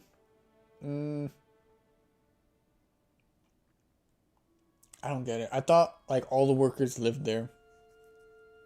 Or maybe I thought Becky and Sarah slept at least in the same room. Becky? It's all right, miss. Come to help when you're ready, that's all. You've been such a rich young lady. You've been waited on and afoot all your life. And what would you do now without no maid? Them dresses of yours is meant for a maid to button. Now you're poor. You've got only me to wait on you. It won't take a minute. I can do it right quick. But you shouldn't. I'm not any different from you. Course you're different, miss. You were brought up different, not like this. It weren't never meant to be like this for you. The missus could have broke it to you more gently. Yes, exactly, bro. Why the fuck would you just go into her room and outright just not tell her directly, but oh my god, that lady pisses me off. She is like one oh my god. She's like one of them wicked stepmothers in the stories. It won't change a thing. I would still be a oh my god, what is that word? Pauper? And my papa would still be dead. My papa would still be dead. Let me help get you dressed, miss. She already has so much to do. She shouldn't be wasting her time pampering me. I'm not any better than she is. Despite a twingle of guilt, Sarah lacked the energy to protest further. Becky was right. It was much easier to get dressed when she let someone else help her. There, you see? So much better. Sarah essayed a smile as thanks, but her face struggled to find a happy expression. Don't you worry about it, miss. You helped me, lots of times. You gave me food and told me stories and made it all seem so much nicer. It's my turn now, ain't it? I can't get you cakes or books, but I can do your room and your dress and anything else you need. Aw, she's so nice. I know all you need to know about attics and washing and all kinds of things. I'll help. I will. My loyal handmaid. Oh, Becky, I don't deserve you. No one deserves Becky, bro. No one does. She's too nice. Sarah's eyes gleamed with unshed tears, but she did not speak. Becky patted her shoulder, more sure of herself now that she had asserted her expertise in scullery made life. Don't worry if you don't feel much like talking right now. I know sometimes a heart in trouble should be left alone. But if you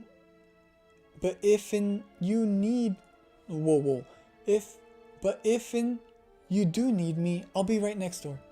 Okay, so the attic has several rooms. Okay, that makes sense. I'm sorry we can't talk much while we're working, but the missus box our ears for loitering. So don't mind me, miss, if I don't say nothing polite during the day. Some be down on us if I did. Oh, I didn't really get that one, sorry. I always means please and thank you and beg pardon, but I doesn't to take time to say it. All Sarah could do was nod. Oh, Becky, if not for you, I think my heart would break for loneliness. Yeah, dude, she's the most supportive person in the world, my god. Do make an effort, Ermengarde. The classroom is inches from the dining room, and you should be able to manage. It's not fair. I had to go back upstairs for my book. Stung by Lavinia's teasing, Ermengarde hurried through the door and closed it behind her. They're going to class. They have books.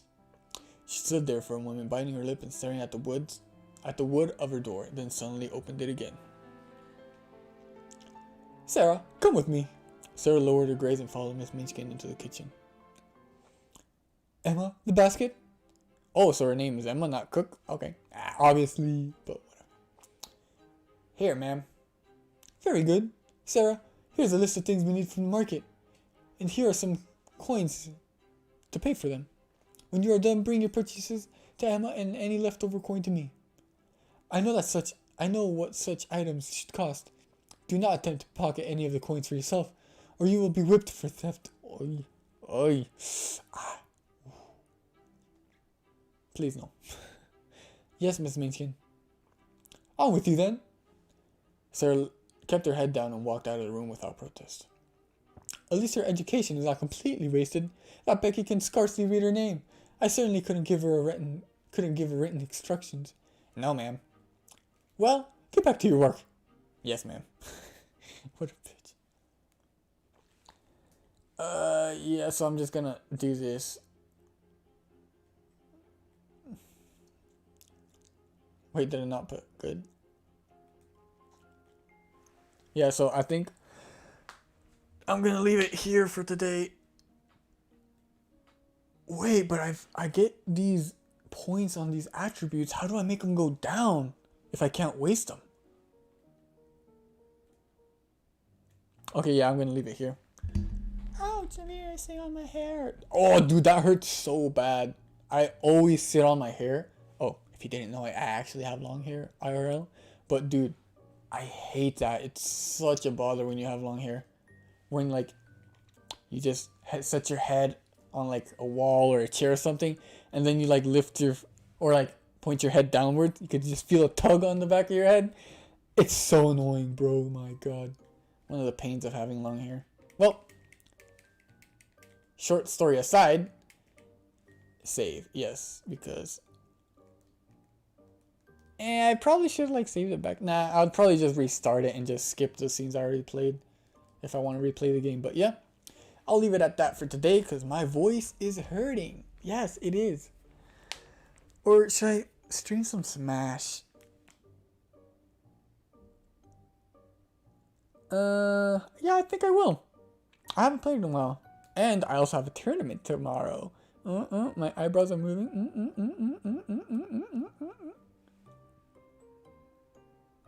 I like that. I'll probably do that more.